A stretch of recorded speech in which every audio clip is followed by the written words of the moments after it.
What's good, my people? Welcome into Buckets, Action Network's daily NBA betting podcast. We're in the workshop Thursday, NBA slate, and I got the guys with me again. Of course, J Money is money. You know the man, AC, the analytics capper, Albert Nguyen. We are presented by BetMGM, the king of sportsbooks. Go download the Action Network app. Playoffs are around the corner. Joe Dallaire is going to be doing his thing on the prop side. Brandon Anderson is locked into the futures. Him and Matt Moore will be giving out tons of series price stuff. We got some live shows coming up when the playoff brackets are solidified. We'll talk about those initial opening series odds, so don't miss all that content. Download the Action Network app and subscribe to the Action Network YouTube page. Tons of video content on that page as well. Also, tons of guys getting busy on baseball, hockey. You know the deal. Go download it all. Action Network taking care of you. All right, you know the deal. We give the play, we get the cap, we get you guys out of here. Thursday, best bets. We're creeping towards the playoffs. My people, we are almost there. AC, the analytics capper, Albert Nguyen, give me your best bet for the Thursday NBA slate. I'm going to go with the Houston Rockets -5. Murky. I like it. I love it. Shout out to Houston Rockets. Close and strong. Hopefully. All right. J Money is money. Give me your play for the Thursday NBA slate. I'm going with patience as my best bet for the Thursday slate. I love it. Can't preach it anymore. The real money, save the units for the stuff you feel good about, and that's the NBA playoffs. There's going to be some really interesting prices here coming out. Save your money if you don't love something. I'm going to go New York Knickerbockers +1 playing the Boston Celtics. We'll get into it. All right, AC, I'm coming back to you. Utah Jazz, Houston Rockets. Game is in Utah. You are looking at the Houston Rockets. We talked about this yesterday. If we're going to back bad teams, we might as well back the bad teams with a good coach that has shown some flashes of them having some character, having some identity. And as they close the season, talk to me about Houston in this spot in Utah. This is a fade on Utah, man. They've lost 13 straight games. They don't have a semblance of a team at all. Like, let's be honest. Walker Kessler out, Sexton out, Chris Dunn out, John Collins out, Jordan Clarkson's out, Markkanen's out. Maybe Markkanen's back, I'm not sure. But they just don't have a full team. I'm a big fan of Keontae George, but that's one guy. Whereas the Rockets are actually still playing their guys, right? You still see Dylan Brooks out there. You still see Fred VanVleet. Jabari Smith is getting run. So this, to me, I know it looks very square, looks really easy. I'm not touching the first half because I've seen Utah go up 20 and then just lose by 20 in that fourth quarter. So I think that we're going to see another Utah keep it competitive, and then they're going to, I'm not going to say the T word, but they're not going to try to win. They're very unserious to win in that fourth quarter. So I think the Rockets are going to pull away in that fourth. And I just think they're the more of an NBA team right now, more NBA talent. Yeah, I mean, I alluded to it. We talked about they're just a more serious basketball team with Ime getting stuff. He's still implementing. He's the coach right now, up 20, down 20. That's still coaching, calling timeouts, trying to get sets in and just getting his guys experienced in tough situations. J Money, I brought it up a while ago. If you remember, I said Toronto is the damn near the worst team in the NBA. Mm-hmm. And they have completely IQ played tonight, Emmanuel quickly, but they haven't been interested at all in trying to win games coming down the stretch here. And Utah and the Utah Jazz are in the exact same situation. So I'm not mad at AC fading the Jazz here, regardless if they're at home or not. Any thoughts overall on this game, this matchup, this situation?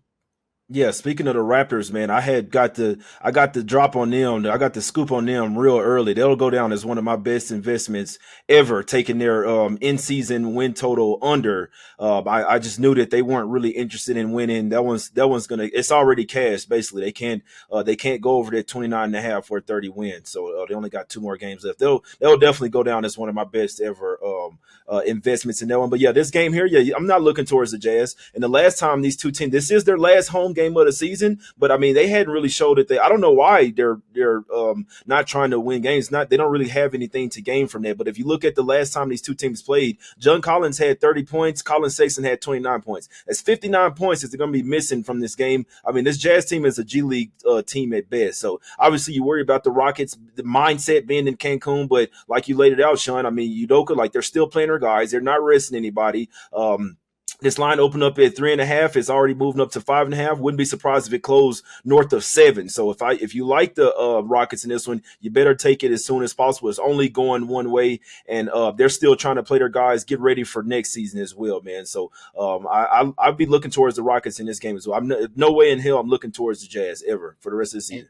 And Jay, Sean, just one last thing I want to add. I mean, for me, when I look at a season, it's championship or bust, whether you're a good team or a bad team. But for a young team like Houston, getting to 500 is a big deal, in my opinion. If they finish the season 41-41, that's a great step in the right direction, and I think they're building that winning culture.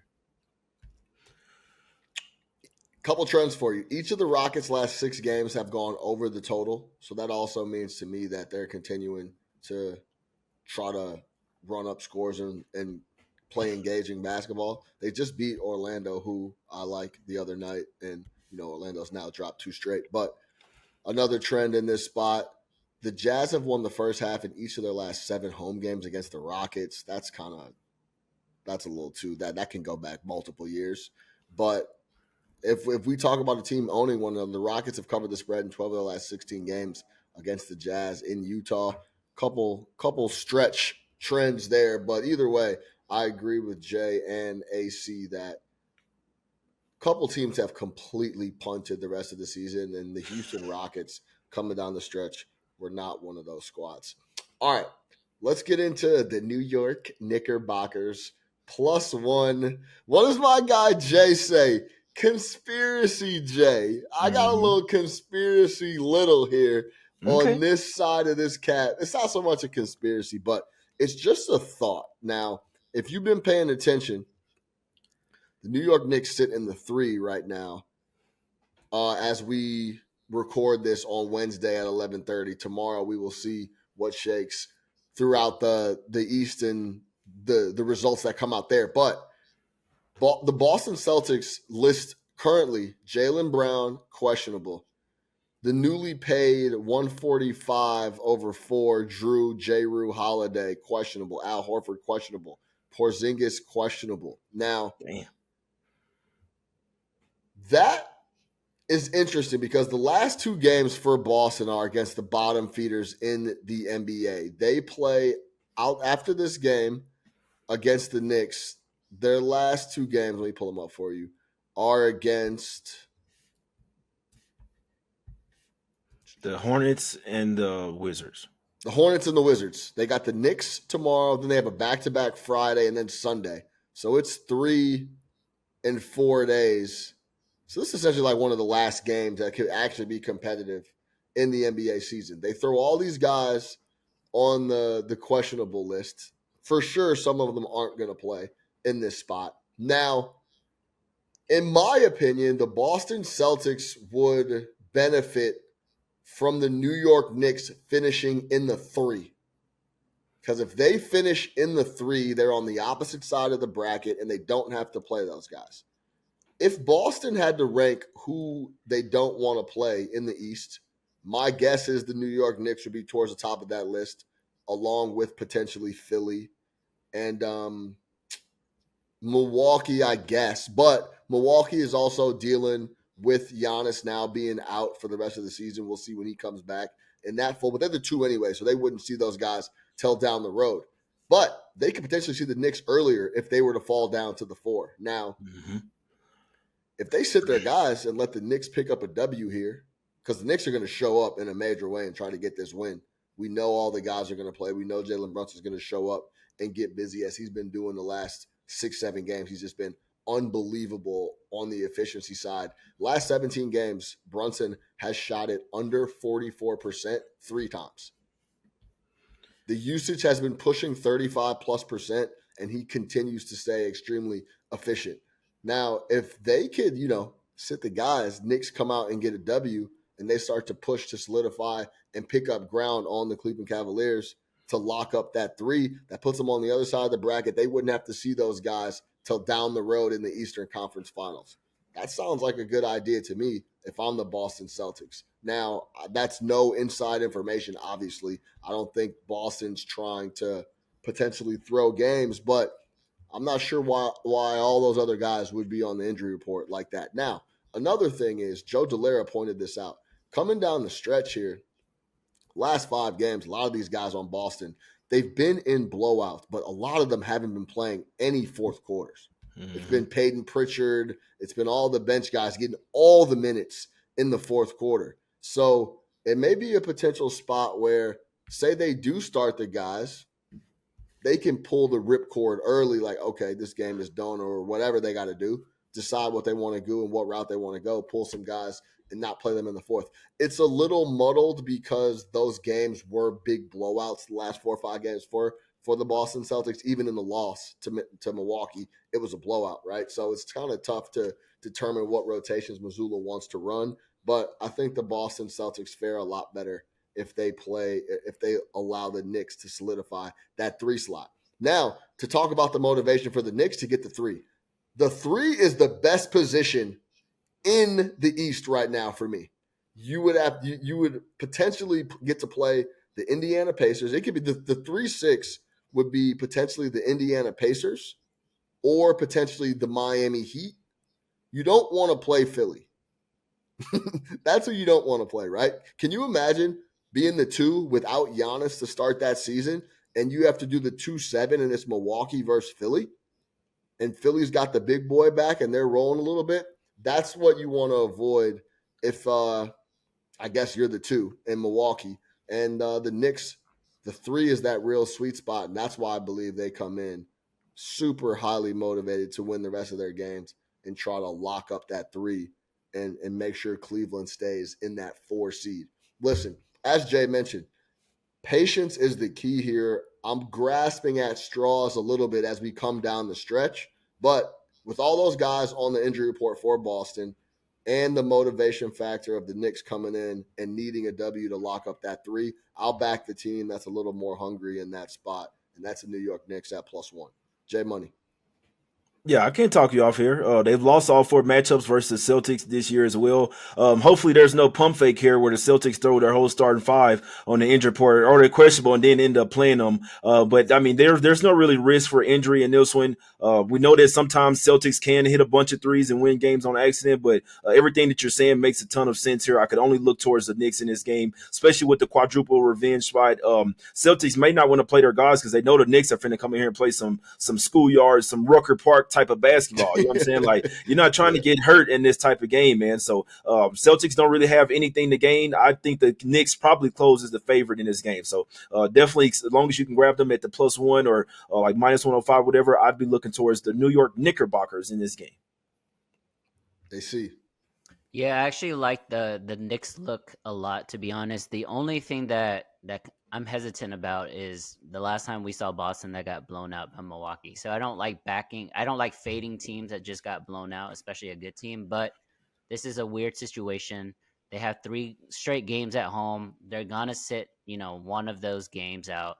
But I guess so. I agree with you with the Knicks. I also lean the over a little bit, but I guess my diatribe is like, Boston can't take these games like 50% for 2 weeks and then expect to flip the switch and dominate in the playoffs. Like, they have to, whether it's that last game against Washington or the second to last game against Charlotte, like, they need to play their guys, in my opinion, just to get those reps in, because it's kind of like the NFL, right? You get home field advantage, you get a first round bye, and then you play a team that's hot, right? You play a team that's been seasoned and hardened through a series. And I don't think Boston is good enough to take it off and flip a switch. So hopefully they try one of these last 3 games. Playoffs start April 20th, and that's after the play-in is decided. So even if they take it easy and maybe rest some guys here against the Knicks, they do have 2 more games that should be layups for them, and then they still wouldn't pick up too much rust depending on. But yeah, I mean, we've seen the issues with Boston throughout the years, and I think that's partly why they've been closing the year so strong as well. One thing that's also interesting about getting the 3 seed, J Money and AC, versus the 1 and 2 is that you know who you're going to play.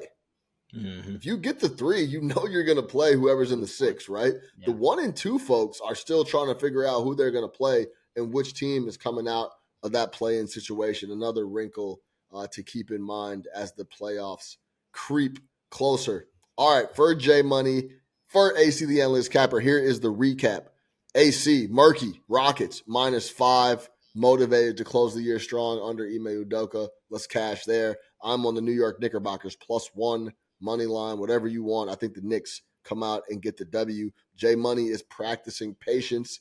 He doesn't love anything on the board, so no reason to come out here and fire a unit if it isn't necessary, and it is never necessary. So hang on to your bread until the playoffs start here if you don't feel very confident about a very shaky end to the NBA season. No doubt about that.